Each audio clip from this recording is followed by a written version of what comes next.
for some great videos, okay?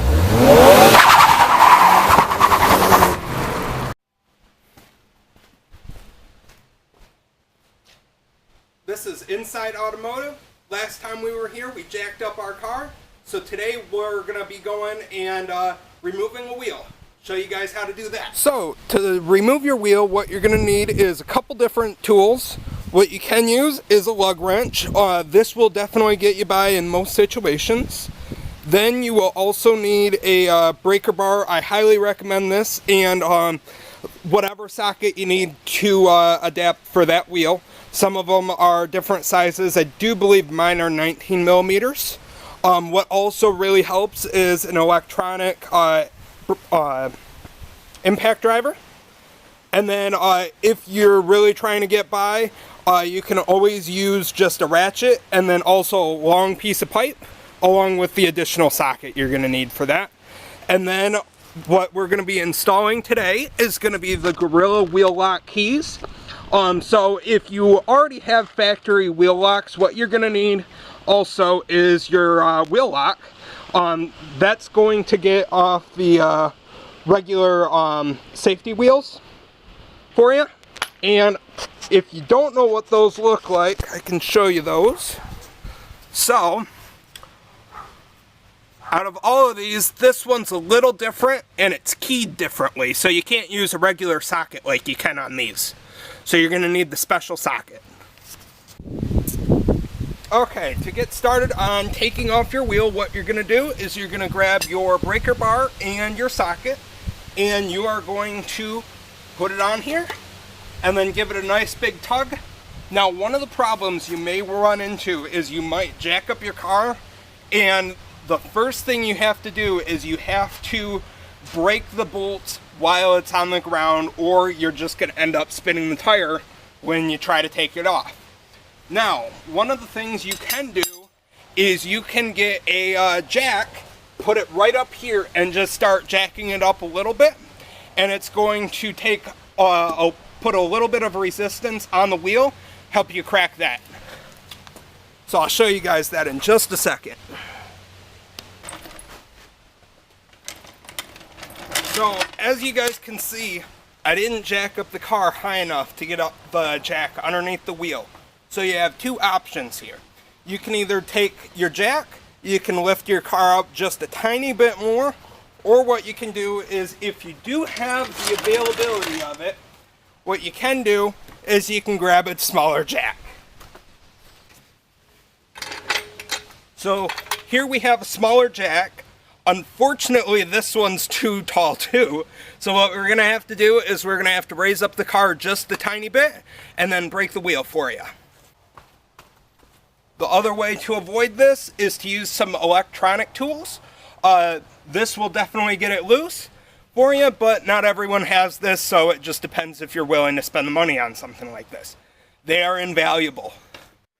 So now what we're gonna do is we're gonna jack up the car just a tiny bit, and we're gonna slide the smaller jack right underneath the tire, let it down, that way it has the resistance it needs.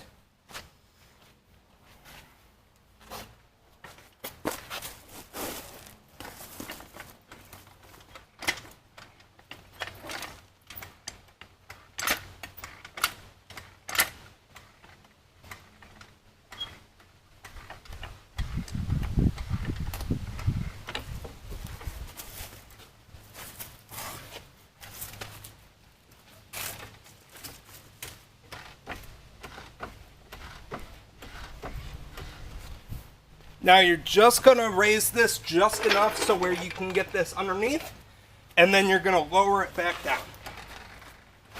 That way everything is safe. Just like that.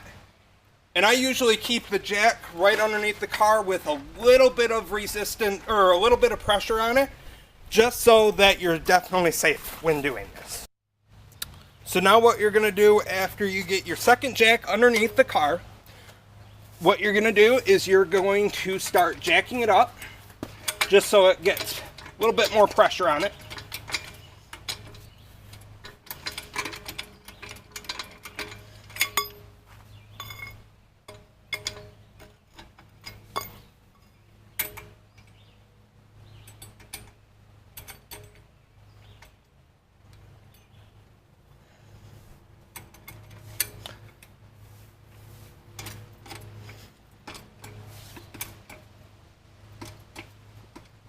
And then once you start seeing the tire rise, you know it has enough resistance on it where you're going to be able to crack them.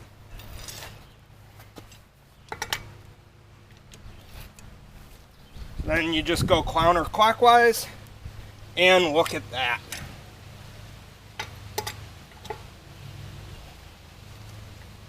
And then always go in a star pattern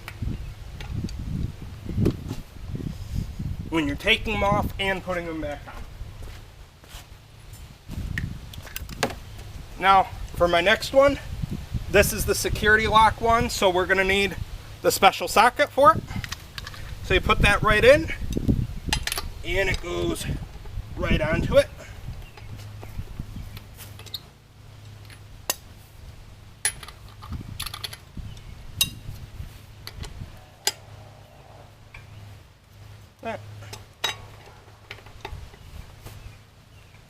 And break that loose.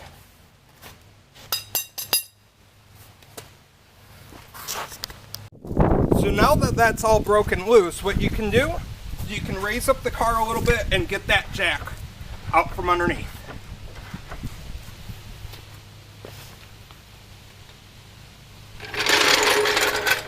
That way it's back on all 4 jack stands. That way you have a solid surface.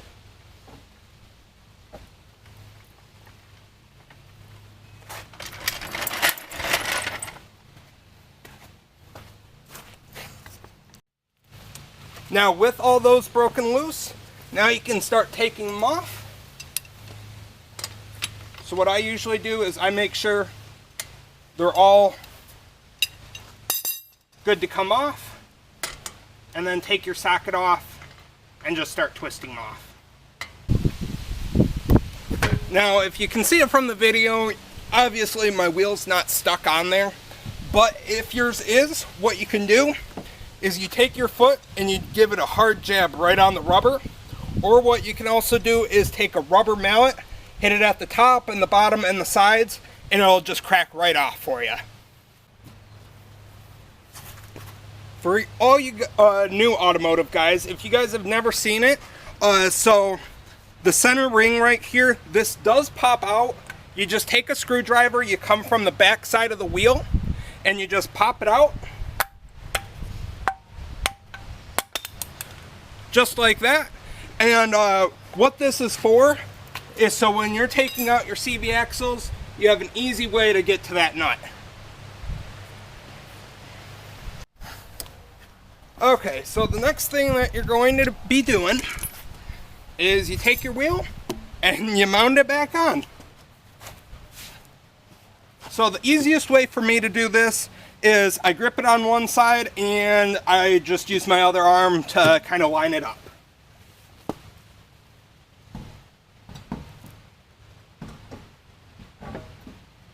Just like that.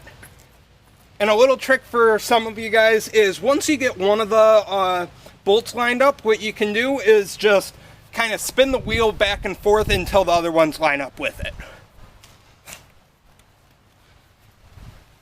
Now, a common thing a lot of people think is you should put anti-seize on some of your lug nuts. That way they come off a lot easier. They're going to stay on, and if you put that anti-seize on it, what it's going to do is it's going to loosen up those bolts over time. Possibly you're going to have a wheel fall off while you're driving. So I recommend not doing it. Just torque it to the normal specs for your car. So what you're going to do is, if you're using safety locks, you're going to get your wheel lock, put it in there, and start putting them on. There you go. And then once you lower your vehicle back down on the ground, what you're going to do is you're going to torque these.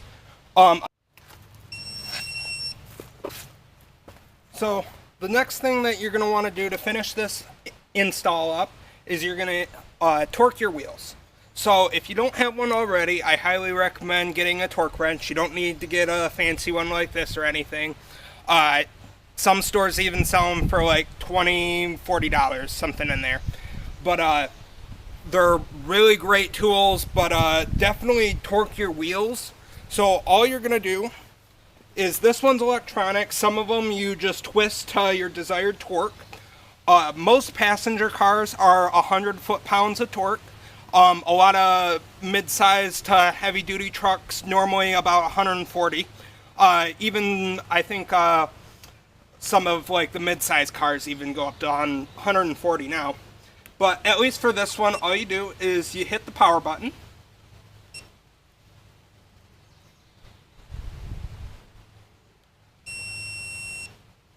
And then it'll zero the torque out, and it's already set to 100 foot-pounds. So then we have our socket on there already. What we're going to do, we put our extra part onto it, put it on, and start torquing. Now, definitely lower your car before you do this, or if you did the trick that I showed you earlier where you put it underneath the tire, then you're going to get an inaccurate torque reading. So do this on the ground. Now the ones you might buy at the store, what they'll do is they'll click. This one's electronic, so it buzzes when you get to the desired torque. And then it also has a light bar.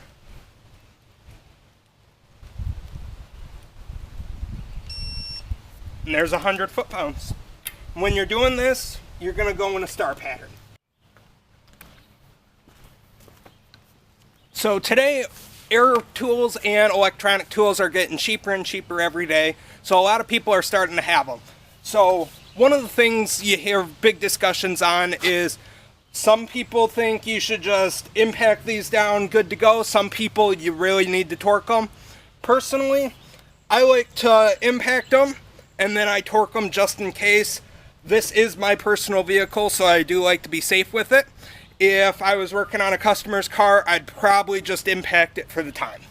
So, if you are doing air tools, what I personally do is when you're doing it in a star pattern when it's still on the vehicle, I hit it one ratchet. So that's when the motor in this starts ratcheting over. I hit one ratchet on it, move to the next one, keep on going. Already did that on all of these lugs. So once it's on the ground to get an accurate torque, I then start up here, and you really have to know your tool. So what you do, I let it go for a couple seconds, move it down.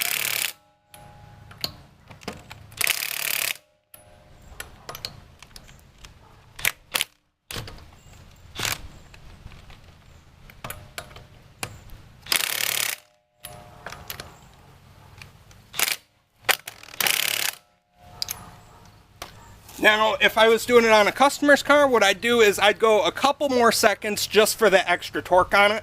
Now, what I will do is I always take my torque wrench, torque them down just a tiny bit, just in case. Get that accurate torque. Just wanted to give you guys a close-up on how these new lug nuts look. Silver and black is a pretty nice combination, and then eventually I'm going to be getting some nice new rims, so those are going to match it perfectly. Hope you guys had fun. Well, I'll see you guys next time on Inside Automotive. See you later.